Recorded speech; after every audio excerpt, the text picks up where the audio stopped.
So this is Kal Kat the Kal Katster, and this is a review of Lower Decks Cupids Errant Arrow. Latest episode of Lower Decks features a love triangle, common to many animation things. Out of nowhere, there's the girl that Bulmer's in love with. So it's obviously going to be something which they play with in the story. Is it a parasite, or is it a shapeshifter, or is it something else? Is it an alien? Is it a green spy? They name a bunch of spies and things that they could be. There's no spies though. Yeah, there's a brief review. I keep these short because they're just rundowns. It's not. I can't show footage from the show like Trek Yards can, because they apparently know McMahon, the guy who wrote this. They've talked to him, so they're allowed to do Star Trek stuff. In case you didn't know, Trek Yards actually is allowed to do that. So yeah, but not us. Yeah, we can't show footage from it. So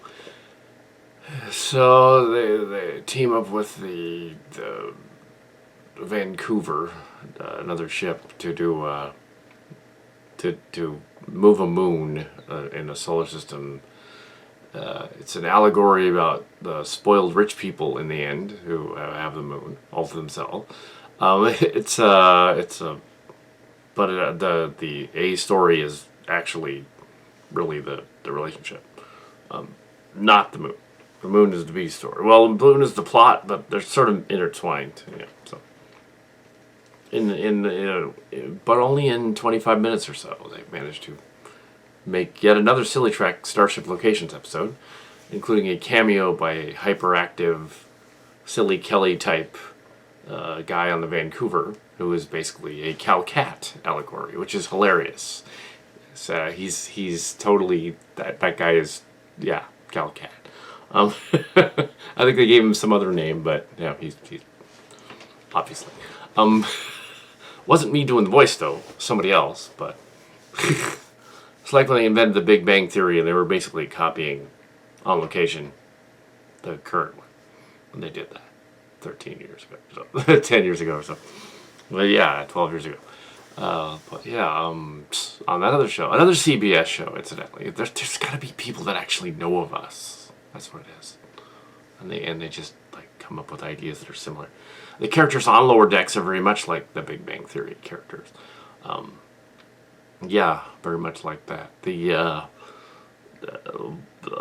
Mariner suspects that the girl is like some kind of alien spy, so she tries her darndest to end that. But the Bulmer suspects that she's cheating on it with the hot engineer guy, big burly black dude. There's another engineer guy that's a black dude on the Cerritos who has a friendship with the Orion girl, and there's a parasite somewhere involved in there. I won't give that away, but not with them. It's something else. Yeah, it was very much a Silly Trek story. It was something we would have definitely done in Starship Locations, the role-playing game, and we would have totally had like the stuck-up alien, rich aliens that want the moon to themselves at the end. We would have done that. Yeah.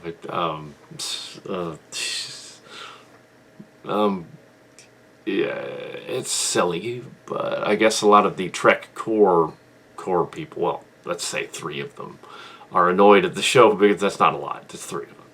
2 of the leaders, and some of the followers, formerly of Trek Yards, actually, formerly of Trek Web, who are still annoyed about the show on that website. But the Trek Yards people like it because it's the 2 of them, and they're more Silly Trek like.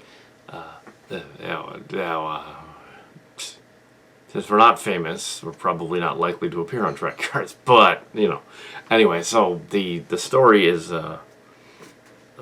something we definitely would have done in the Cillian saga. with an S, Cillian Saga. Yeah, so it was fine. It was okay. It's a cartoon. And they're meant to be like in their late 20s, early 30s in the story. So there was a flashback scene to Deep Space Nine. And they showed a ship that looked like the Pester, and there was a shapeshifter guy in there, shape changer. They call it the shape changer, which is weird. The boyfriend turned into a shape changer, but not an Odo shape changer. Some other that was a shape shifter, but a shape changer. Um, but that was a different. That was and they were wearing the uniforms from Nemesis in that one. So it was, yeah.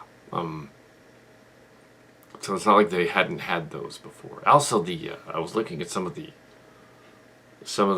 uniforms from the Cillian Saga, and they look very much like the ones in this.